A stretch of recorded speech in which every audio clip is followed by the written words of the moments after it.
So hello everyone, welcome to Genix. So again आज हम लोग हैं आकाश के साथ। और आकाश के बारे में अगर मैं बोलना चाहूँगा तो आकाश ने अभी जस्ट लास्ट ईयर ही अपनी बीटेक कंप्लीट किया है।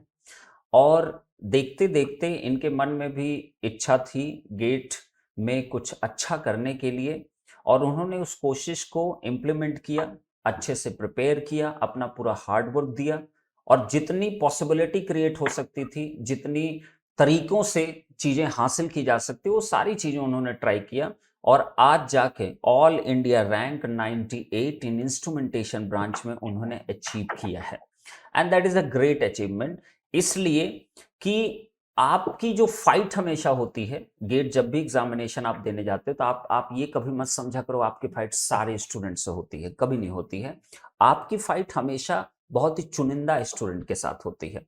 अगर कोई अंडर 100 रैंक अचीव कर रहा है, दैट मीन्स उसकी फाइट गिनती के 400-500 बच्चों के बीच में है। उन्हीं में पूरी पूरी फाइट उनको करना होता है।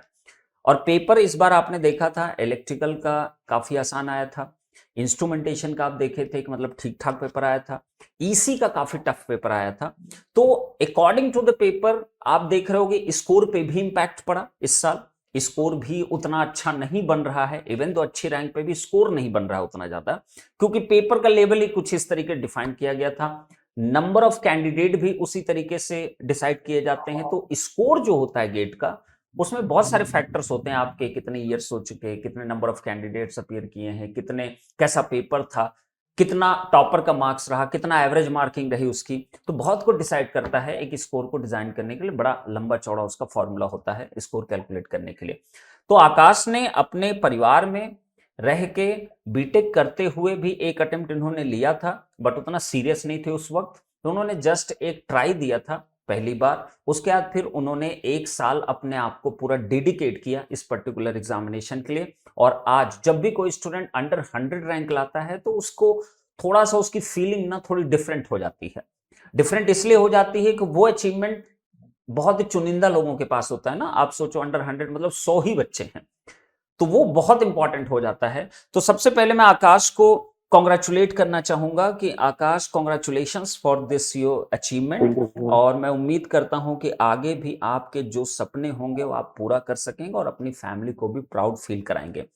तो आकाश, आपको कैसा लगा था जब जब आपने जिस रात आपका रिजल्ट आया था, उस वक्त आपका क्या माइंड स्टेट था, मतलब क्या दिमाग में चल रहा था? रिजल्ट के जस्ट बिफोर और रिजल्ट के बाद कैसा रिएक्शन आपका रहा था?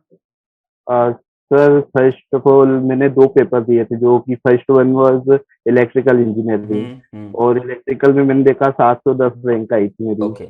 ओके। तो मुझे थोड़ा लगा था कि इतनी कम कैसे हो सकती है। हम्म। फिर इंस्ट्रूमेंटेशन में देखा तो इंस्ट्रूमेंटेशन में 98 रैंक, तो हम्म। थोड़ा अच्छा फील हुआ। ओके। तो घर वाले, मम्मी पापा थे उस वक्त जब आप मतलब अपना रिजल्ट हाँ देखे थे? सर। तो हाँ उनको, सर, मम्मी तो पापा थे। उनका उनका क्या रिएक्शन था, आपने बताया तो?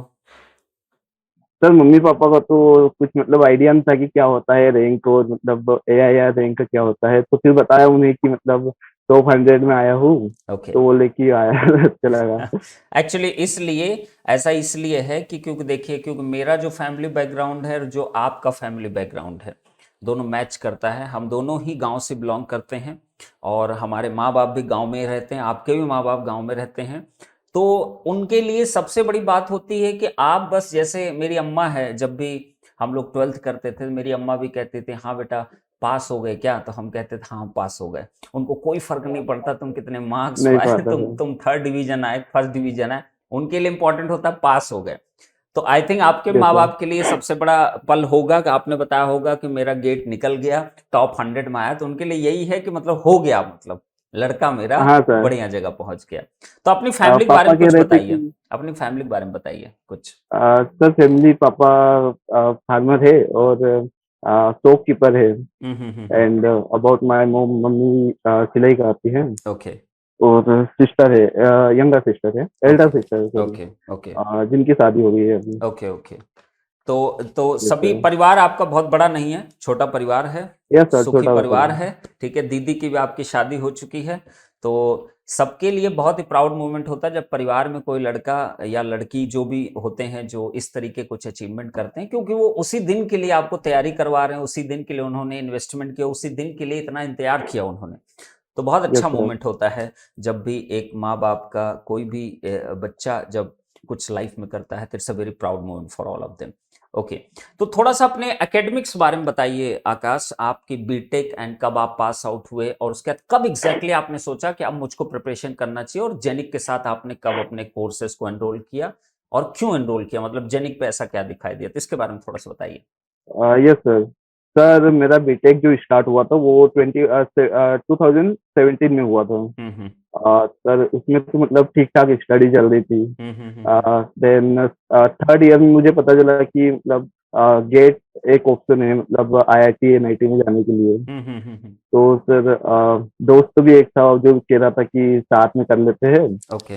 देन सर एक कोचिंग सेंटर में ज्वाइन किया दोनों ने मिलके, जो हम्म। कि मतलब सबसे महंगी कोचिंग सेंटर थी इंदौर की। अच्छा, हाँ कहा मैं कि समझ एक एक गया, मेडिजी, यस सर। मेडिजी आई गेस, इंदौर यस मेडिजी है। सर। यस, हाँ। तो सर कहा कि एक ही बार में मतलब अच्छे से करके देखते हम्म। हैं। देन सर ज्वाइन तो कर लिया। बाकी थर्ड ईयर में सर कॉलेज का भी प्रेशर था। हम्म। और सर जो कोचिंग और जो कॉलेज की डिस्टेंस थी हम्म। वो सर अप्रोक्सीमेटली 20 किलोमीटर थी। बहुत ज्यादा है, तो बहुत सर ज्यादा है एक डिस्टेंस। से 1.5 घंटा तो लग जाता था आने जाने में। हम्म। तो 3 घंटे तो ये चले गए थे मेरे दिन में। हम्म। और ऊपर से कोचिंग वाले भी मतलब 3 से 4 घंटे रेगुलर क्लासेस चलती थी। हम्म। तो सर उस टाइम पे तो मतलब मेरे बस नोट्स बनाते जा रहा था मैं। हम्म। बाकी ना रिवीजन हो रहा था ना क्वेश्चन सॉल्विंग, कुछ नहीं कर रहा था। हम्म। सर ऐसे करके एक साल मतलब थर्ड ईयर में मैंने पूरा कोर्स कंप्लीट किया। ओके। देन थर्ड ईयर में पता चला कि थर्ड ईयर में एग्जाम नहीं दे सकते गेट की। हाँ, तब नहीं दे सकते थे, बिल्कुल। Yes sir. देन फिर तो स्टडी मतलब रुक गई थी 2-4 महीने के लिए। हम्म। देन जब फिर से मैंने स्टार्ट की सेल्फ स्टडी करना। हम्म। तो 2 से 3 मंथ वहीं पे इंदौर में की regular hmm. Self study. Hmm. Then sir lockdown लग गया।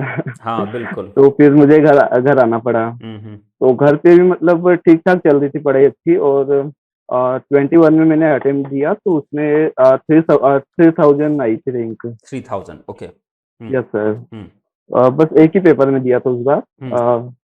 देन सर कॉलेज तो मतलब एनआईटी मिल जाती है, वो भी मतलब उसमें भी कॉम्प्रोमाइज करना पड़ता ब्रांच में। बिल्कुल, बहुत ज्यादा कंप्रोमाइज तो करना पड़ता है। Yes sir. हम्म। तो पापा ने कहा कि करना है तो बेटा अच्छे से कर, 1 साल पहले और लगा दे तू, बाकी कॉम्प्रोमाइज मत करना अब। तो बिल्कुल। इस सर ऑलरेडी मैंने 12th के बाद में मतलब कोचिंग कर लेता तो शायद कुछ मिल जाती बीटेक के लिए अच्छी कॉलेज। बिल्कुल। बिल्कुल। तो सर पापा ने कहा था कि अब तो कर ले तू 1 साल पहले, कोई हम्म। दिक्कत नहीं है। हम्म। देन सर 1 साल फिर से मैंने सोच रहा था कि सेल्फ स्टडी ही करूँगा। हम्म। क्योंकि सर पैसे तो लगा नहीं सकता था और बिल्कुल। कोचिंग हम्म। का कुछ मटेरियल लेने के लिए। हम्म। देन सर 2 से 3 महीने किया। बाकी फिर बीच में मतलब कोडिंग वगैरह का कॉलेज में प्लेसमेंट चल रहा था। हम्म। तो सर मैम कह रहे थे कि कोडिंग सीख लो, अच्छा होगा, प्लेसमेंट हो जाएगा। हम्म। सर 1 महीने वो भी किया, कोडिंग भी सीखी मैंने। बाकी हम्म। उसमें उतना अच्छा नहीं कर पा रहा था मैं। ओके। तो सर फिर उसको छोड़ के फिर मतलब मैंने सेल्फ स्टडी और फिर से चालू की। हम्म। देन सर जेनिक का मतलब सर आपको तो मैं बहुत पहले से फॉलो कर रहा था, फिर हम्म। पता चला कि G 2.0 मतलब लॉन्च होने वाला है। ओके। तो मैंने डिसाइड किया कि ये तो परचेस करना है, क्योंकि सर प्राइस भी बहुत कम थे, मतलब हाँ, हमने 4-5 हजार कम में रखा मतलब। था। हमारा मोटिव सिर्फ ये था प्राइस कम रखने का, कि हम चाहते थे कि ये इतना अद्भुत कोर्स है तो इंडिया के ज़्यादा से ज़्यादा बच्चों तक ये पहुंच पाए, और यस बच्चों को सर। पता चले कि, क्योंकि we are not like that of big companies ना, like Byju's and academy, these are the big one ना, in terms of the money and in terms of the yes sir. Advertisement and everything. तो हम लोग के पास जो भी है, आप जैसे बच्चे होते हैं जो माउथ पब्लिसिटी करते हैं, उसी थ्रू जो होता है, तो हमने सोचा हम क्या कर सकते हैं, तो हमने सोचा G 2 यस पॉइंट सर। सब तक पहुंचाना चाहिए हमको। ये होल सोल रीजन था प्राइस को डाउन रखने का। और उसको जब आपने लिया होगा तो शायद आपको एहसास हुआ होगा, प्राइस मतलब बहुत ही ज्यादा कम था उस कोर्स की वैल्यू के हाँ हिसाब सर। से। Yes sir. तो G 2.0 फिर आपने सेलेक्ट किया, और पहले आपने मेडिजी आपने 1 साल किया हुआ है जब आप कॉलेज टाइम में थे। ओके। तो यस सर। उसके बाद फिर आप घर आ गए जब लॉकडाउन लग गया, फिर आपने सेल्फ स्टडी किया, मतलब आपकी जर्नी काफी एक्साइटिंग दिखाई दे रही है। उसके बाद यस सेल्फ सर। स्टडी आपने किया, बीच में आपका मन लगा कोडिंग भी कर लेता हूँ कॉलेज प्लेसमेंट के लिए भी। उसके बाद फिर यस लास्ट सर। में आपको क्यों फील हुआ कि मतलब कि G2.0 आपको लेना चाहिए? सर एक्चुअली प्रॉब्लम मेरे साथ क्या हुई थी कि हम्म मैं क्वेश्चन सोल्व नहीं कर पाया था जब 1 साल मैंने किया था कोचिंग से। हम्म तो सर वही मेरे था कि 1 साल मतलब अच्छे से प्रॉब्लम सॉल्विंग पे ध्यान दूँ हम्म और क्वेश्चन अच्छे से अच्छे क्वेश्चन लगावा। हम्म बाकी फिर पता चला कि इसमें मतलब जीओसी जो प्रीवियस ईयर के जीओसी मिलेंगे प्लस इस साल मतलब जो लाइव क्लासेस चलेगी उसमें हम्म भी मतलब सर आपने बहुत अच्छे से गाइड किया हम्म और जीओसी मतलब सर बेस्ट लगा मुझे। हाँ, जियो से previous year GOC and yes sir. बिल्कुल सर बिल्कुल। मतलब पूरा मतलब एकदम अच्छे से कॉन्सेप्ट पूरा रिकॉल हो जाता है उसमें। बिल्कुल। सर क्वेश्चन मतलब बहुत बढ़िया क्वेश्चन मिले थे उसमें। हाँ, हमारी कोशिश, तो क्योंकि क्योंकि वो इस कोर्स का मोटिव सिर्फ इतना था कि बच्चों को एक्चुअल नीड क्या है, बच्चों को नीड है हल्का सा उसको रिवाइज कराया जाए, जो उसका कंसेप्चुअल क्लैरिटी हो उसको थोड़ा रिवाइज कराया जाए, और उसके बाद उसको सबसे ज्यादा इंगेज किया जाए वैरायटी ऑफ क्वेश्चंस पे, उसके डिस्कशन पे, उन सब चीजों में बच्चे का ज्यादा फोकस लाने के लिए ही ये कोर्स डिजाइन किया गया था। तो आपने देखा होगा यस उसमें सर। पहले थोड़ा कंसेप्ट डिस्कशन भी रहता था, मतलब थोड़ा सा समझाया भी जाता था कि ये हाँ टॉपिक सर। है, ये टॉपिक है। देन आफ्टर उस पर फिर जीओसी एंड ऑल ये सारी चीजें चलती थी, और पीवाईक्यू को हम लोग ज्यादा टच नहीं करते थे previous year yes sir. Questions को, क्योंकि वो ऑलरेडी सब बच्चे कर कर चुके हैं, चुके आप थे भी सर। कर चुके हैं, सभी कर चुके हैं, तो उसको यस करा के सर। क्या ही फायदा मिलेगा। तो आपने पूरे इस जर्नी में जब आपने मतलब कि आपको एक एडवांटेज ये भी रहा कि आपने पहले भी मेडिजी आपने जैसे कर रखा था क्लासरूम प्रोग्राम, तो एक चीज मुझे बताइए, जब एक ऑनलाइन में आप आए, क्योंकि आपने पहली बार ऑनलाइन ज्वाइन किया हाँ कोई सर। कोई इंस्टीट्यूट जैसे जेनिक को आपने यस ऑप्ट सर। किया, उसके बाद फिर आप ऑफलाइन भी पढ़े हुए हो, तो आपको क्या हाँ सर। एहसास हुआ? आपने G2.0 3 ही महीने का कोर्स आपने ऑप्ट कर रखा था, आपने कोई फुल कोर्स नहीं ले हाँ रखा सर। था। आपको क्या एहसास हुआ कि मतलब आजकल थोड़ा बच्चों को भी ये कंफ्यूजन बहुत रहता है कि ऑफलाइन जाएं कि ऑनलाइन ज्वाइन करें, मतलब क्या करें, मतलब आपको क्या लगता है क्या एडवांटेजेस और डिसएडवांटेजेस आपको देखने को मिले? हाँ सर वेट 2 हम्म मिनट। हाँ यस सर। सर जैसे कि मुझे तो जब ऑफलाइन क्लासेस मैंने ज्वाइन की थी हम्म तो 3 घंटे तो ऐसे ही निकल जाते थे आने जाने में, कोचिंग से क्लास फिर हम्म कॉलेज से क्लास। हम्म। तो टाइम मैनेजमेंट अच्छा हो जाता, 3 घंटे बच जाते अपने मतलब बहुत से टाइम। बिल्कुल। एंड ऑनलाइन में सर अपन फिर से अपन देख सकते हैं लेक्चर को। हम्म। ऑफलाइन में बाकी ऐसा कुछ नहीं था। बिल्कुल। और सर गाइडेंस अच्छी मिल पाती है। हम्म सर ऑफलाइन में तो ऐसा था कि मतलब जो सब्जेक्ट चल रहा वो 15 दिन में खत्म होके हम्म। हो गया काम।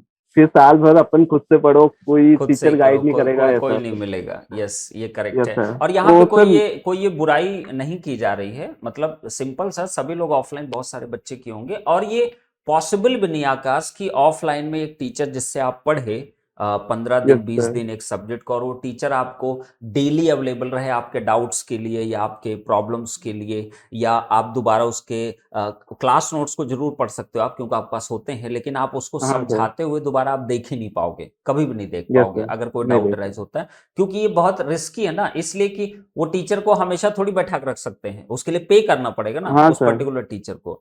तो उसमें ये एक एडवांटेज बहुत बड़ा होता है ऑनलाइन का कि आप रिपीट मोड पे कितनी बार चीजों को समझ सकते हो, किसी टीचर से बहुत अच्छे से आप कनेक्ट रह सकते हो, डाउट्स यस सर। इंगेजमेंट आपका बहुत अच्छा हो सकता है। लेकिन हाँ, एक चीज होता है कि वो जो लोग ढूंढते हैं कि 100 बच्चों के बीच मेरे को बैठना तभी मुझे मोटिवेशन मिलेगा, तो क्या आपका भी ये थॉट रहा कि जब तक 200 बच्चों 100 बच्चों के बीच में नहीं बैठूंगा तब तक पढ़ाई नहीं हो सकती? नो सर ऐसा कुछ नहीं था सर। 100 बच्चों के बीच में बैठने में ऐसा डिफिकल्टी भी बहुत होती है सर। हम्म। क्योंकि कोई इधर से परेशान कर रहा, कोई इधर से परेशान, मतलब बिल्कुल सर उसमें भी प्रॉब्लम आती है सर। बिल्कुल और बिल्कुल। ऑनलाइन में बेस्ट लगता है कि कोई मतलब एकदम पैक कर दिया रूम और हम्म आराम से पढ़ रहे सर। हम्म। तो उसमें अच्छा रहता है ऑनलाइन में मुझे तो। हाँ, दैट्स व्हाई जहाँ ऑनलाइन तक। Online industry is growing very fast. यही यस यही सब सर। रीजंस हैं कि ऑनलाइन इंडस्ट्री को इतना तेजी से बूम मिला है पिछले 2 सालों में स्पेशली, और यस कोरोना भी सर। उसके पीछे एक बहुत बड़ा रीजन भी रहा है। कोरोना ने भी चीज सिखा दिया कि ऐसी भी सिचुएशन आ सकती है कि आपको घर से ही नहीं निकलना पड़ेगा, आपको घर में हाँ ही रहना सर। पड़ेगा। तो कोरोना ने बहुत कुछ सिखाया है। तो अब हम आकाश बढ़ेंगे और आपकी प्रिपरेशन स्ट्रेटजी को समझने की कोशिश करेंगे। आपने पिछले जो आपके 8-9 महीने थे, 8 to 9 मंथ्स, जो आपके जस्ट 2022 एग्जामिनेशन देने के पहले, आपने अपनी यस सर। कंसेप्ट लर्निंग, उसके बाद अपने क्वेश्चन प्रैक्टिस, उसके बाद रिवीजन और टेस्ट सीरीज, ये सबसे इंपॉर्टेंट सेगमेंट होता है। आपने कैसे इसको एंगेज करके रखा? और जबकि आप तो इलेक्ट्रिकल भी आपको देना था, इंस्ट्रूमेंटेशन भी आपको देना था। इंस्ट्रूमेंटेशन में कुछ कुछ पोर्शन आपके डिफरेंट हैं जो इलेक्ट्रिकल में नहीं है ना, यस कुछ सर। पोर्शन आपके इलेक्ट्रिकल के हैं। तो ये सब कुछ आपने मैनेज कैसे किया इतने कम ड्यूरेशन में? क्योंकि एक साल बहुत कम हो जाता है अगर इतनी सारी चीजें मैनेज करनी हो। तो उसके बारे में बताइए बच्चों और को। यस सर, सर पहले मैंने जैसे कि कोचिंग कर रखी थी मैंने, हम्म। तो मुझे उतना मतलब कोर्स ना पढ़ना था, हम्म। बस जो क्वेश्चन सॉल्विंग पे ध्यान देना था। और हम्म।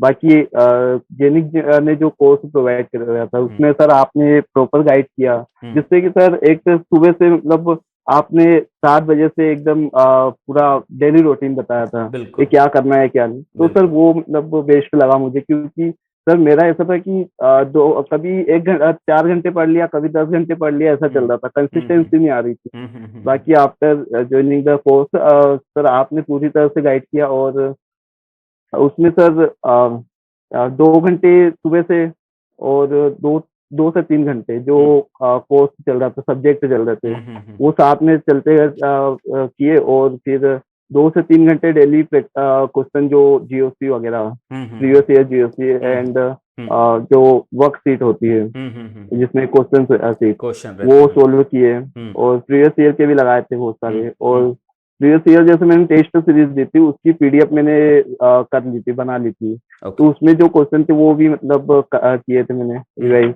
हम्म। और सर रिवीजन रिवीजन का सर आपने जैसे उसमें पॉइंट एक लिखा लाइन था। लिखी हुई हाँ, थी, एक लाइन लिखा था। 30 मिनट फॉर डेली रिवीजन। और तो मैंने सर ये वो भी लिखा था, उसमें ये भी लिखा था, do not dare to skip this one. इसकी यस हिम्मत भी सर। मत करना है इसको स्किप करने के लिए, इसको जरूर करिए। तो वो आपको कितना बेनिफिट मिला जो डेली मैं लिखा था 30 मिनट्स डेली रिवीजन सर करिए मिला, आप पूरा लोग। बेनिफिट मिला सर। मुझे ऐसा लगा था कि सर 1-2 दिन मतलब ये शो करेगा, बाकी अगले दिन से वही। बाकी आपने पूरा मतलब पूरी प्रिपरेशन में मतलब वो लाए, हाँ, और वो हर दिन लाइन हर बताया जगह लिखा कि हुआ था कि do not yes dare sir. To skip this one ना, 30 minutes revision is yes compulsory sir. For everyone. Yes sir, तो वो बहुत बेनिफिट किया, क्योंकि सर कॉन्सेप्ट तो पढ़ लेते, बाकी बाद में फिर वो भूल हम्म। जाते हैं। तो ये बहुत इंपॉर्टेंट होता है कि तो इससे ये ऑब्जर्व आप लोग कर पा रहे होगे कि आकाश ने क्वेश्चंस को बहुत फोकस किया है, क्वेश्चंस के एनालिसिस को, रूटीन को बहुत अच्छे से फॉलो किया। जैसे लास्ट के 3 महीने आप, इसका मतलब 3-4 महीने बहुत अच्छे से एक्टिव रहे हो, मतलब प्रॉपरली सुबह। और हम लोग एक चीज और भी करते थे, आप ही सबकी भलाई के लिए करते थे, जैसे कि सुबह हम खुद उठ के आते थे सुबह क्लास में, यस सर। उसके बाद रात शाम की क्लास में, मतलब 2 टाइम क्लास आपकी चलती थी, एक मॉर्निंग शेड्यूल, एक इवनिंग शेड्यूल आपका होता था। तो सुबह हम लोग इसलिए आते थे जबकि हमें कुछ काम नहीं होता है, मतलब हमारा यस सिर्फ सर। इतना काम था कि आपको आके सुबह हम अपनी नींद क्यों खराब करें, मतलब 7 बजे आके 6 बजे उठना, फिर नहा धो के आना, मतलब it's a very hectic thing. Teacher के लिए इतना आसान नहीं होता, मतलब सुबह सुबह क्लास में डेली मतलब आके उसको करना क्या है, उसको बच्चों को बस ये बताना है कि बेटा ये कर लो। नॉर्मली क्या होता है, लोग पीडीएफ शेयर कर देते हैं, ये पीडीएफ ले लो भाई, यस ये सर। पीडीएफ अपना पढ़ लो अपने हिसाब से। तो वहां यस मोटिव सर। बेटा इसलिए वो होता था, जब तक एक टीचर नहीं करेगा वो काम, तब तक एक स्टूडेंट कैसे कर सकता है? मुश्किल होता है। जब आप यस रोज सर। देखोगे ना कि मैं रोज सुबह आ रहा हूं, रोज सुबह आ रहा हूं ना, तो आपके मन में भी कहीं ना कहीं गिल्ट आएगा कि वो टीचर होके मेरे लिए डेली सुबह आता है 10 मिनट के लिए, यस और सर। मैं जिसको जरूरत है, जिसको रैंक लाना, जिसको कहीं पहुंचना है, वो नहीं आ पा रहा। मतलब एक टाइम ऐसा आएगा वो गिल्ट की भावना इतनी ज्यादा हो जाती है कि इंसान फिर उसको फॉलो करना स्टार्ट कर देता है। यस तो सर। ये थोड़ा गांधी जी कहते हैं, मतलब किसी चीज को रिपीटली करते रहो तो एक टाइम गिल्ट आने लगता है, तो वो फिर यस सर। इंसान मना कर देता है कि नहीं भाई, अब नहीं, अब मैं भी मेहनत करूंगा। तो आकाश, बहुत यस अच्छा लगा सुन के कि आप बहुत ही, आपने प्रीवियस जो आपने पढ़ाई किया उसको बहुत अच्छे से एग्जीक्यूट किया, और साथ में G2.0 जो आपका चला उसको बहुत ही रिगरस तरीके से आपने फॉलो किया, जीओसी क्वेश्चंस को, उसकी लर्निंग को, उसके शेड्यूल को, उसके 30 मिनट रिवीजन टेक्निक को, माइंड मैपिंग को। तो बहुत फायदे मिले इन सब चीजों का। तो आपने जनवरी मंथ को कैसे इंगेज किया? लास्ट के 15 दिन जो थे उसको, वो सबसे मतलब सबसे खतरनाक डेज में से वही आते हैं ना, लास्ट के यस 15 डेज जो सर। होते हैं। तो उसमें यस आपने सर। क्या यस क्या सर। चीजें की आकाश, सबके साथ शेयर करिए प्लीज। सर उसमें सबसे पहले तो मुझे ऐसा लगता था कि अभी तो मॉक टेस्ट लगाओ। हम्म। बाकी 2-4 दिन किए, बाकी फिर मैंने रिवीजन को छोड़ दिया था पूरी तरह हम्म। तरीके से। हम्म। तो फर्स्ट पे 2 जो मॉक टेस्ट दिए थे उसमें सर नंबर अच्छे आए थे मेरे, और हम्म फिर धीरे-धीरे कम होते जा रहे थे, कम हो हम्म गए थे। हम्म। तो फिर मुझे रियलाइज़ हुआ कि यार रिवीजन को भी करना चाहिए साथ में। ओके। तो सर रिवीजन को फिर साथ में मतलब करते चला।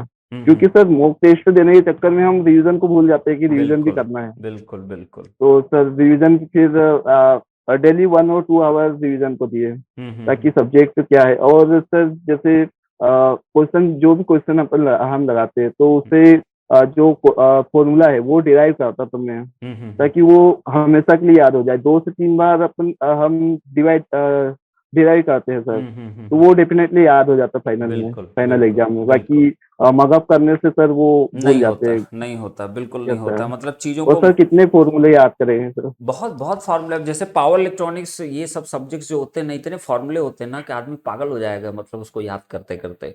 तो उसके लिए यस सर। कुछ अच्छी तरीके, अच्छे टेक्निक्स भी होने चाहिए जिससे आप चीज़ों को लर्न कर सको। तो 23 के जो बच्चे अभी अपीयर करने जा रहे हैं, अभी 23 की सब जोश में हैं, आप लोग सुन के एकदम जोश में आ चुके हैं सारे बच्चे, ठीक है। Yes sir. तो ये जोश मुझे लगता है बहुत ज़्यादा दिन तक रह नहीं पाता है, 1-2 महीने बाद वो ठंडा हो जाता है सारा का सारा जोश। हाँ सर। तो आप उनके लिए क्या बोलना चाहोगे, क्योंकि जस्ट उन्होंने अभी स्टार्ट किया है, राइट नाउ उन्होंने जस्ट स्टार्ट किया अपने प्रिपरेशन को। तो आप लोग इंस्पिरेशन उनके लिए हो, तो उनको आप क्या सलाह देना चाहोगे, शुरुआत से क्या गलतियां उनको नहीं करनी है और क्या चीज उनको पकड़ कर रखना है पूरी प्रिपरेशन के दौर में, जो आपने शायद कुछ गलतियां कर दी हो तो वो ना रिपीट करें यस वैसी सर। गलतियां। तो please guide them also. Sir first of all goal decide करना पड़ेगा कि क्या करना है, वो मैटर करता है। हम्म। और सर सेकंड, अच्छा जो कंटेंट होता है वो पहले तो मतलब फाइंड आउट करो कि कौन सी कोचिंग अच्छी है क्या नहीं। बिल्कुल। क्योंकि सर ले लेते हैं हम जल्दी जल्दी में, कोई सा भी कोर्स उठा लेते हैं, फिर हम्म बाद में पता चलता है कि यार ये अच्छा नहीं है वो अच्छा है। तो फिर हम्म। ऐसे सर उसमें डिस्टर्ब हो जाता है। बिल्कुल। तो एक बार अच्छे से सब देख के हम्म फिर लेना चाहिए कोर्स भी। हम्म। और उसमें तो सर फॉलो एक एक टीचर को फॉलो करना चाहिए, हम्म हर बात माननी चाहिए सर। हम्म। बाकी देख रहे कि मोटिवेशन के लिए जा रहे यूट्यूब पे, 2 घंटे पढ़ाई चल रही तो 1 घंटे यूट्यूब पे निकल जा रहा है, ऐसा बिल्कुल सर ऐसा नहीं होना चाहिए बिल्कुल। सर। और ये बहुत और ज्यादा होता है, ये चीज बहुत यस ज्यादा सर, होता है ना। सोशल मीडिया सर बहुत हम्म। ज्यादा भी। तो आपने कैसे कंट्रोल और किया था इस सोशल मीडिया को, मतलब आपके साथ भी तो ऐसा होता होगा ना। यस सर, हुआ था स्टार्टिंग हम्म में, बहुत हुआ था मेरे साथ भी। हम्म। सर मोबाइल को बंद करा दिया था मैंने, फिर रख दिया था। सबसे सबसे अच्छा तरीका होता है, जैसे विपासना वो होते हैं ना centres, Vipassana centre, mobile yes को सर। छीन लिया जाता है तो 2 दिन ऐसा यस लगता सर। है कि मेरा अंग ही कट गया, कोई अंग ही यस काट ले सर। गया मेरा। ठीक है, लेकिन 3 दिन बाद इतना अच्छा लगने लगता है। आप लोग कभी ट्राई करिएगा, हाँ सर। मतलब अच्छी चीज है विपासना सेंटर जाना, बहुत अच्छी चीज होती है। तो मैं गया हुआ हूँ, तो मतलब 3 दिन तक ऐसा लगता है कुछ हाथ वाथ काट लिया किसी ने, मतलब कुछ नहीं दुनिया में अब। ठीक है, लेकिन 3 दिन बाद ना जो आपको पीस मिलती है, जो सुकून मिलता है ना, हाँ वो सर। पूरे लाइफ मुझे कभी नहीं मिला जितना पीस वो मतलब अगले डेज में मिलते हैं, आफ्टर 2-3 डेज बाद। तो वो यस उससे सर। जाके पता चलता है कि ये सोशल मीडिया डेफिनेटली अच्छा भी है, बुरा भी बहुत है, लेकिन यंगस्टर पे बुरा यस इंपैक्ट सर। ज्यादा पड़ रहा है, अच्छा इंपैक्ट कम पड़ रहा है। बुरा इंपैक्ट ज्यादा पड़ कम रहा पड़ रहा, है सही बात है। कंपेयर टू अच्छा इंपैक्ट ना, आलतू फालतू वल्गर वीडियोस, इन सब चीजों का ज्यादा इंपैक्ट पड़ रहा है। यस तो सर। सोशल मीडिया बिल्कुल करना ही पड़ेगा, अगर आपको कुछ अचीव करना है तो उसको कंट्रोल्ड वे में आपको यूज करना है। जहां जरूरी हो उसको इस्तेमाल करिए, जहां नहीं जरूरी है उसको बिल्कुल मत इस्तेमाल करिए। तो आकाश, मुझे बहुत अच्छा लगा कि आपके साथ हमने हर एक चीज को शेयर किया, और आप जिस कॉलेज से पढ़े हुए हैं, मैं बच्चों को बता देना चाहता हूँ, उस कॉलेज में आया भी हूँ, आपसे नहीं मुलाकात हुई है, लेकिन मैं एक बार विजिट किया था आईपीएस जो आपका कॉलेज है इंदौर में। और Indore is a very beautiful city, और वहाँ रहे हो आप, हो तो आपका विचार भी उतना ही ब्यूटीफुल हो चुका है तैयारी करके। Okay। तो मुझे बहुत अच्छा लगा आपने इतनी मेहनत की है। तो आगे के प्रोस्पेक्टिव क्या हैं आकाश, आगे अब आप क्या सोच रहे हो, क्या चीजें करने के बारे में राइट नाउ। सर आगे आगे तो अभी एमटेक के लिए जाना चाहता हूँ। एमटेक के लिए जाना चाहते हैं यस तो सर, और स्पेशली एमटेक में वीएलएसआई के लिए सर। हाँ, VLSI is the demanding branch, मतलब most yes sir. Demanding branch, because और जस्ट बिकॉज ऑफ कि जितने भी आपके माइक्रो इलेक्ट्रॉनिक्स हो गया, इंटीग्रेटेड सर्किट हो गया, वीएलएसआई हो गया, उसके बाद आपका सॉलिड स्टेट डिवाइसेस हो गया, ये सब ब्रांच बहुत डिमांडिंग होती जा रही है, क्योंकि इनकी यस सर। डिमांड बहुत ज़्यादा है मार्केट में इस वक्त पे। तो आपने बहुत सही चीज सोचा और मैं उम्मीद करता हूं कि आप सारे फॉर्म्स पे ध्यान रखिए। सारे आईआईटीज के फॉर्म भरने हैं प्रॉपर, काउंसलिंग प्रॉपर अटेंड करना है, इंटरव्यू की प्रिपरेशन आप अपनी स्टार्ट कर दीजिए धीरे धीरे यस करके। सर। और उम्मीद करेंगे कि आप वीएलएसआई आपको ब्रांच मिल सके किसी न किसी आईआईटी में, और कुछ भी हेल्प यस लगे तो सर। डेफिनेटली आप जेनिक को कभी भी कांटेक्ट कर सकते हैं।